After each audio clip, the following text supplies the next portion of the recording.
546, the issue of transgender teens has become a national obsession. Politicians and activists, doctors and parents battling over everything from participation in school sports to bathroom rules and access to sometimes irreversible medical treatment. But one voice that's been largely missing from this contentious debate is that of the teens themselves until now. And CBS 12 News I-Team investigator Danielle DeRoss sat down with two self-described transgender teens to get their perspective on the controversy surrounding their struggles to simply be themselves. Danielle.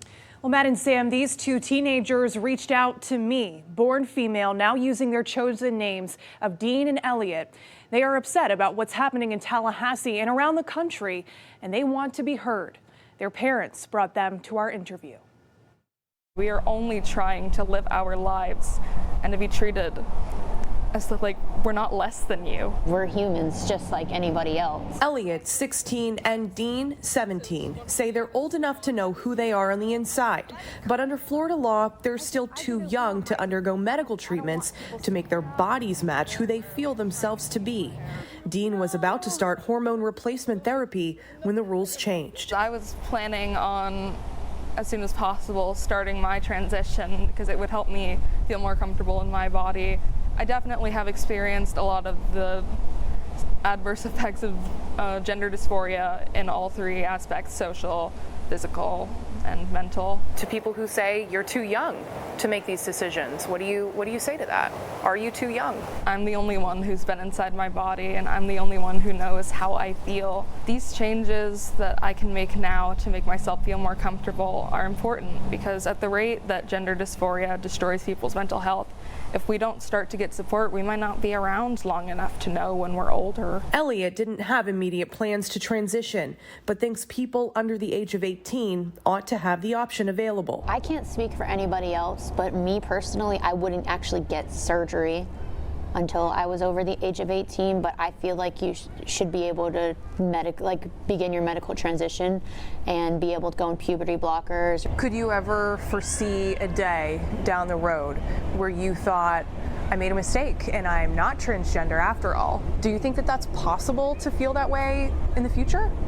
Definitely. It can be possible, but also it shouldn't be made a big deal. Like, it would be harder to transition back maybe, but even if you transition back, there still shouldn't be anything wrong with it, because that's a decision that you made. You were like trying to find yourself and try to find what you're comfortable with, and there should be nothing wrong with that. Both tell me they knew from a very young age they were different, long before they ever heard the word transgender. Around 11, 12 is when I realized I wasn't.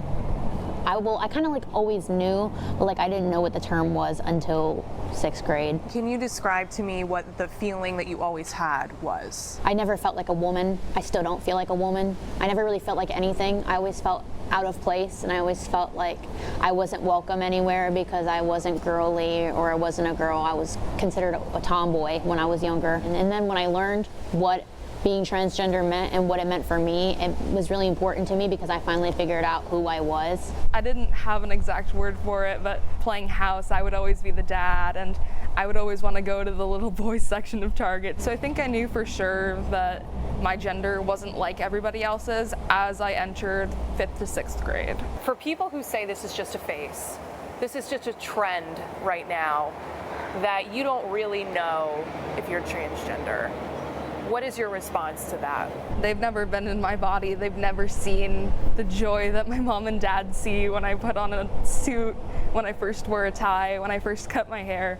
They don't get to see that happiness, that joy that came when this changed my life. People look at photos of me and say I look happier now, that I'm more free now, that I'm more open. It changed my life. Dean and Elliot met at the Compass LGBTQ Community Center in Lake Worth Beach.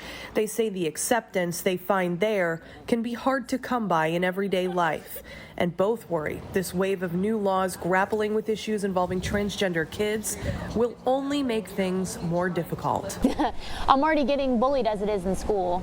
So with this new law passed, it just gives people who are transphobic or anybody that wants a transition, it's made much harder now. What kind of message would you say that they're sending trans youth? That I'm a monster and that they're trying to protect children, but only the children that they see fit their perspective.